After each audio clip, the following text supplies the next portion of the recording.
வணக்கம். இது நியூஸ் தமிழின் தேர்தல் பயணம் நிகழ்ச்சி. இந்த தேர்தல் பயணம் நிகழ்ச்சி இனிதே தொடங்குகிறது. நியூஸ் தமிழுடைய தேர்தல் பயணம் நிகழ்ச்சியிலே இது பொலிட்டிக்கல் மாஸ் நிகழ்ச்சி.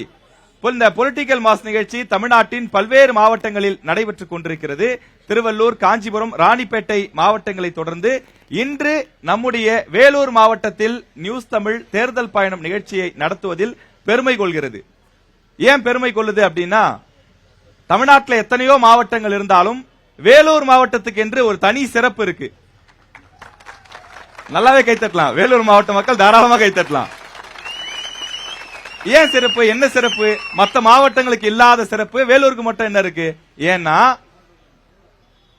கிட்டத்தட்ட 200 ஆண்டுகளுக்கு முன்பு, அதாவது 1857லேயே சிப்பாய் கழகம் ஏற்படுறதுக்கு முன்னாடியே வேலூர் புரட்சி இங்கதான் ஏற்பட்டது. ஆக நமக்கு தேவையான ஒரு விஷயத்துக்காக புரட்சி செய்யலாம் அப்படிங்கிற ஒரு விஷயத்தை உலகத்துக்கு அறிமுகப்படுத்தின மண், வீரம் விளைந்த மண் இந்த வேலூர் மண்.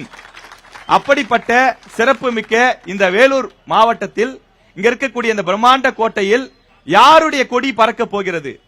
திமுகவுடைய கொடியா? கைத்தட்டலாமே. அதிமுகவுடைய கொடியா? இல்ல இந்த ரெண்டு கட்சிகளும் இல்ல, நாங்கள் தான் மாற்று என்று வந்திருக்கக்கூடிய நாம் தமிழர் கட்சியினுடைய கொடியா? எனவே 3 கட்சிகளிலிருந்தும் நம்முடைய அழைப்பை ஏற்று வந்திருக்கக்கூடிய சிறப்பு அழைப்பாளர்கள் மூவருக்கும் என்னுடைய மனமார்ந்த வணக்கத்தை கூறி வரவேற்கிறேன். திமுகவிலிருந்து அணைக்கட்டு தொகுதியினுடைய சட்டமன்ற உறுப்பினர் திரு நந்தகுமார் அவர்கள் வந்திருக்கிறார். அவரை தேர்தல் பயணம் நிகழ்ச்சிக்கு அன்புடன் வரவேற்கிறோம்.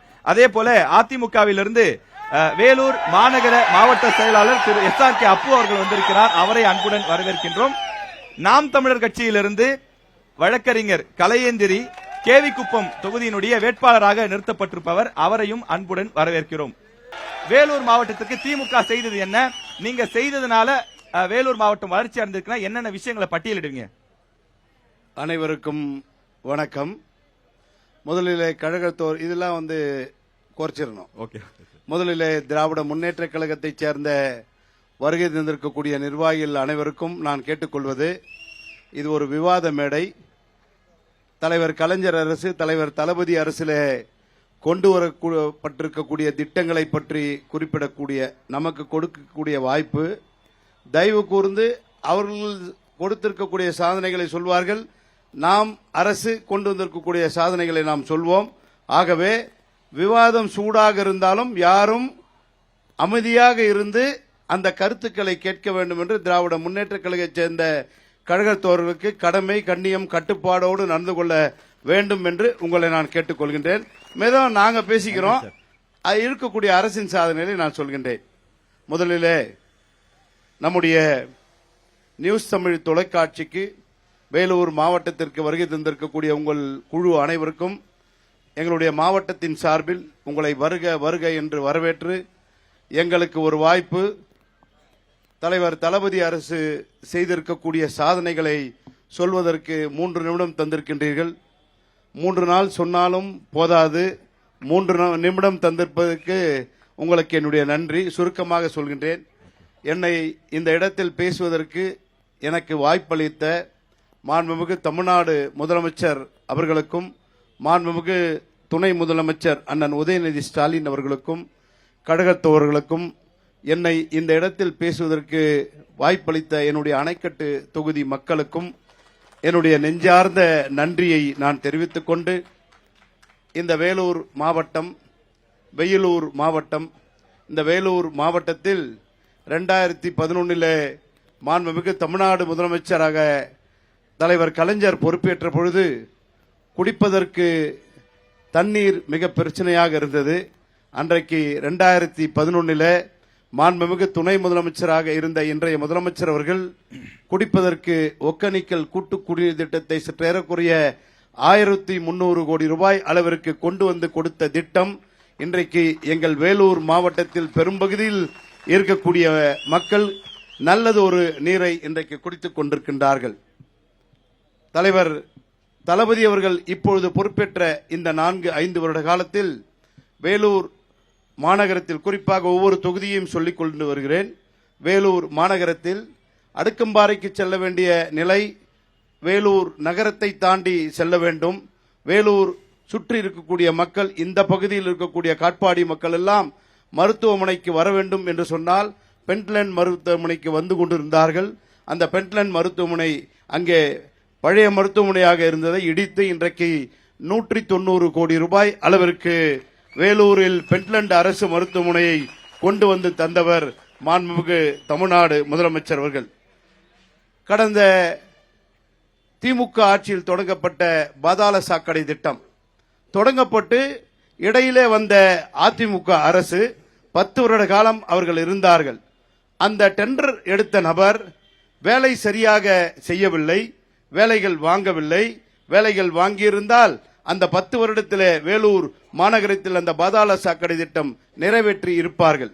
ஆனால் நிறைவேற்றவில்லை. இப்பொழுது வந்த பிறகும் அதே கான்ட்ராக்டர்களை வைத்து மிகவும் சிரமப்பட்டு இன்றைக்கு அந்த பாதாள சாக்கடை இரண்டாவது ரவுண்டு போயிடலாம். குற்றச்சாட்டு இரண்டாவது ரவுண்டு. ஓகே, இதுல திமுக அரசு செய்த சாதனை இந்த திட்டத்தினால்தான் வேலூர் வளர்ச்சி அடைந்திருக்கு. இந்த திட்டத்தில் 5 வருடமாக சட்டமன்ற உறுப்பினர் மாறி மாறி அண்ணன் துரைமுருகன் சட்டமன்ற உறுப்பினர், 10 வருடமாக அண்ணன் கார்த்திகேயன் தான் அணைக்கட்டு சட்டமன்ற உறுப்பினரும், 10 வருடம் அந்த நந்தகுமார் அண்ணன் தான். அதை மறந்துவிட்டார் அண்ணன். இப்போ நான் வர அருமை சகோதரர் அப்போ அவர்களுக்கு நான் சொல்கின்றேன், 10 வருடமாக இந்த நந்தகுமார் அணைக்கட்டு சட்டமன்ற தொகுதி உறுப்பினர், அதில் 5 வருடம் எதிர்க்கட்சி உறுப்பினர், 5 வருடம் ஆளுங்கட்சி உறுப்பினர். என் தொகுதிக்கு இதோ நான் சொல்கின்றேன், என் பட்டியலை நீங்கள் கேட்டுக்கொள்ளுங்கள். அணைக்கட்டிலே எத்தனையோ முறை அதிமுக ஆட்சியிலே அம்மையார் அவர்கள் இருந்த மறைந்த அம்மையார் இருந்த காலத்திலிருந்து நான் பல முறை சட்டமன்றத்திலே பேசியிருக்கின்றேன். அணையே இல்லாத ஊருக்கு அணை கட்டி தர வேண்டும் என்று பேசினேன். ஆனால் இன்றைக்கு நேற்றைக்கு 2 நாள், நேற்றைக்கு முன்தினம் மாண்புமிகு தமிழ்நாடு முதலமைச்சர் அவர்கள் 176 கோடி ரூபாய் நிதியை தந்து அதற்கு அடிக்கல்லும் அவருடைய திருக்கரங்களால் நாட்டினார்கள். அது என்னுடைய 10 வருட கால சாதனை. அது மட்டும் கிடையாது அருமை பெரியோர்களே, டைட்டில் பார்க் வேண்டும். ஒரு ஷிப்டிற்கு 600 பேர் வேலை செய்யக்கூடிய அளவிற்கு இன்றைக்கு 40 கோடி ரூபாய் அளவிற்கு என்னுடைய அணைக்கட்டு தொகுதியிலே டைட்டில் பார்க்கை கொண்டு வந்தவர் இந்த நந்தகுமார். மாண்புமிகு தமிழ்நாடு முதலமைச்சருடைய ஆட்சியில வேலூர் என்றால் வெயிலூர் என்று சொல்வார்கள், வேலூர் என்றால் வெயிலூர். அருமை என்னுடைய அணைக்கட்டு தொகுதியில இந்த கோட்டைக்கு மட்டும்தான் செல்ல வேண்டும். கோட்டையை தான் போய் ஏதாவது சுற்றுலான்னு பார்த்தா எங்கெல்லாம் சின்ன வயசுல கோட்டைக்கு கூட்டு போவாங்க, கோட்டை வெளி மைதானத்தில் அமர்ந்திருப்போம். இன்றைக்கு அதையும் நம்முடைய தொல்லியல் துறை மூடிவிட்டார்கள். வேலூர் அதிமுகவை சேர்ந்தவர்களாக யாரா இருந்தாலும் பொதுமக்களாக இருந்தால் அங்க போய் ஒரு நிமிஷம் உட்கார்ந்து நல்ல புல்தரை கிடையாது. அருமை பெரியோர்களே, இன்னும் 3 நாட்களில் சதுப்பேரி ஏரி சுமார் 20 கோடி ரூபாய் அளவிற்கு ஒரு பொழுதுபோக்கு தளத்தை அங்கே உருவாக்கி இருக்கின்ற போட் செல்லலாம். சென்டர்ல ஒரு ஐலாண்டை வச்சிருக்கோம். அது திமுக, அதிமுக, நான் தமிழர் கட்சி, டிவிகே எல்லாம் கிடையாது. பொதுமக்கள் யார் வேண்டும் என்றாலும் அந்த இடத்தில் போய் கண்டிப்பாக அந்த சுற்றுலா தலத்தை பயன்படுத்தக்கூடிய வகையில் இன்னும் 3 நாட்களிலே அங்கே ஒரு சுற்றுலா தலத்தை உருவாக்கி இருக்கின்றோம். அது ஒரு மாபெரும் சாதனை.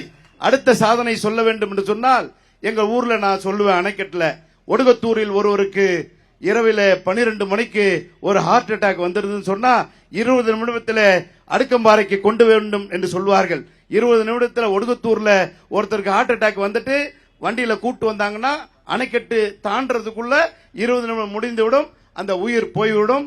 ஆனால் அருமை பெரியோர்களே, இந்த 5 வருட கால ஆட்சியின் சாதனையில இன்னும் 2 நாட்களில 20 கோடி ரூபாய் அளவிற்கு 50 பெட்டட் ஹாஸ்பிட்டலை அணைக்கட்டில நான் கட்டி இருக்கின்றேன். 3 நாளில் திறக்க போனால் இது உயிர் காக்கும் ஒரு நிகழ்ச்சி. அடுத்து சாலைகள், பல சாலைகளை விரிவாக்கம் செய்திருக்கின்றோம். பல ஆண்டு காலம் இந்த பாலாற்றில் தண்ணீர் வருவது கிடையாது. மேலரசம்பட்டிலிருந்து தண்ணீர் வரும். பொய்கையில ஒரு தடுப்பணை 20 கோடி ரூபாய் அளவில், இறையன்காடில ஒரு 50 கோடி ரூபாயில ஒரு தடுப்பணை, கோவிந்தம்பாடியில 10 கோடி ரூபாயில ஒரு தடுப்பணை. இதற்கு இத்தனை தடுப்பணைகளையும் கட்டுகின்ற பொழுது அணைக்கட்டு தொகுதியிலே இருக்கக்கூடிய அனைத்து விவசாயிகளும் பயன்பெறக்கூடிய வகையில அணைக்கட்டில இத்தனை தடுப்பணைகளை கட்டியது திராவிட முன்னேற்ற கழக அரசு, மாண்புமிகு தமிழ்நாடு முதலமைச்சருடைய அரசு. அருமை பெரியவர்களே, நான் மாவட்ட கழகத்தினுடைய செயலாளர் என்ற முறையை சொல்கின்றேன். குடியாத்தம் பகுதி மக்கள் மிகப்பெரிய கொடுத்து வைத்திருக்கக்கூடிய சொல்லி முடிக்கிறேன்.